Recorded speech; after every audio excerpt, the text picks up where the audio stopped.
Siyempre, isa sa mga tumutulong sa atin nung siya po ay nasa NCIP. Siya po, pag may problema ako sa mga NCIP, si Sir Marlon po ang nilalapitan ko. Anak ng Benguet, tumatakbo po IPC Penao.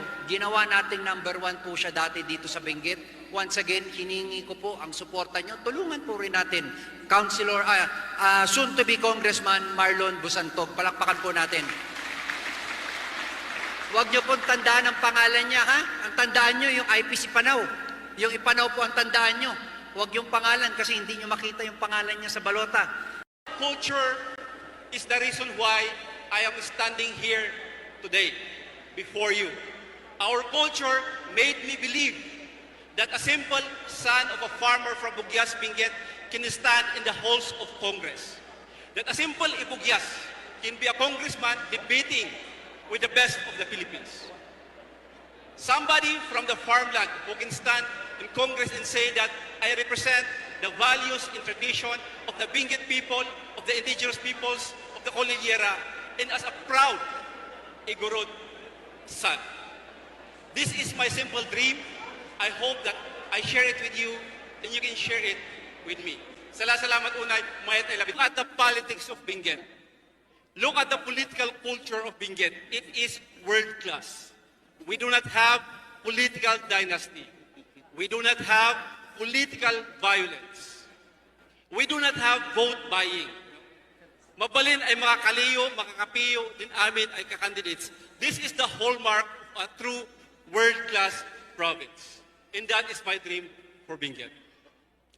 Nung kumakananda ay world-class, kamanmot lang no Repolyo, first class, bakan Ampaw, bakan second class, bakan Purao.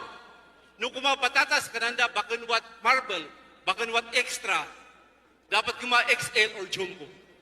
Bakan di kananda Benguet, what anggay man gabay, man gaybeng. And that's the reason why I want to be a part of that growth of Benguet. How do we do that? How do we do that? Number 1, we must preserve the land of Benguet. Number 2, we must protect our farmers. And number 3, we must promote our culture. When we say we must preserve our land, what do I mean? Ilan yung kadiamin din kalsada from Tublay ang Ganay, Atok ang Ganay Bugyas, amin daw sa what the problema na because of what they call the Mount Data Proclamation. For the people of Kabayan, Bukod, Itogon, you have a problem what they call the Mount Data Proclamation. The whole Marcos Highway of Tuba is under the Marcos Watershed Proclamation. What about Itogon? What about Mangkayan? What about Tuba? Your land is full of mineral patents. This is our problem. We cannot secure our land. We cannot say that this land is ours because they are government lands. We must change that. We believe also in conservation and preservation of our trees and natural resources. But if we want to conserve and preserve, that must be under the understanding and recognition that this land does not belong to the national government, but it belongs to the people of Benguet. We are not the squatters of national lands, but we are the proud owners of this land. That is one of my legislative agenda, to return the lands of the people of Benguet.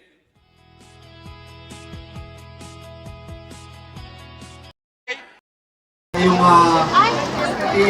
Igorots were being presented and displayed like animals in other country.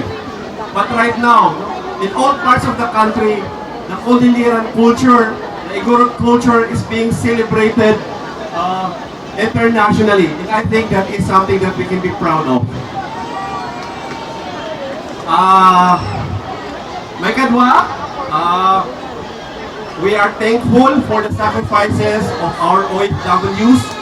You are not being called modern heroes for nothing. Amo tayo siguro, because of your sacrifices, adong kakadwami kakapsat may Jai Benguet, nakapagpagpas thesis kwilami. Because of your sacrifices here, we have seen a better future for our dear province.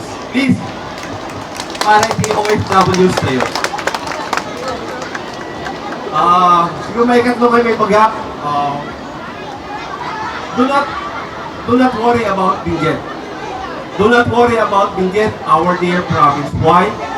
Because when I was given the opportunity to work for different agencies of the government, nakita from entire Philippines, Manila, Luzon, Visayas, Mindanao, one of the golden standards when it comes to good governance is Benguet province.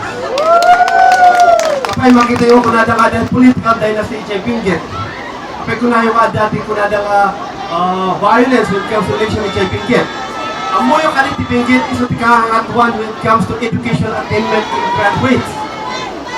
Apay amoy yung entire Pilipinas, only 1 out of 10 nga IP or indigenous peoples nga kunada, may isa lang di pa graduate, but not in Benguet.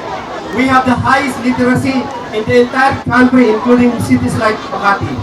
And that is the result of our good governance. That is the result of our tradition and culture.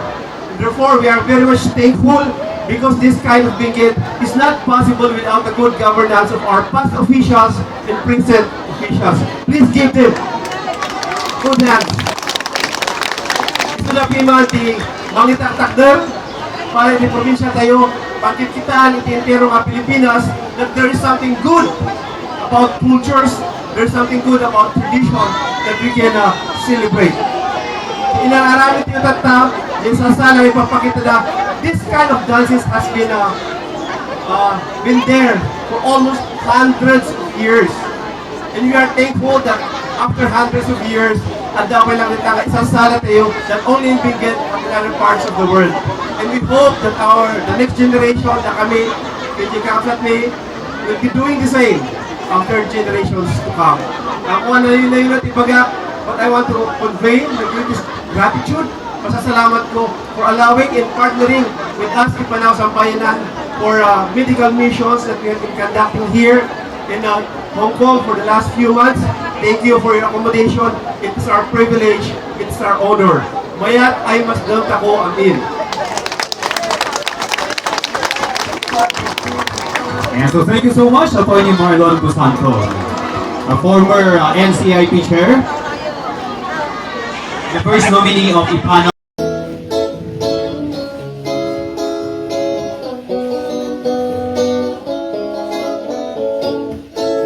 Oh Diyos,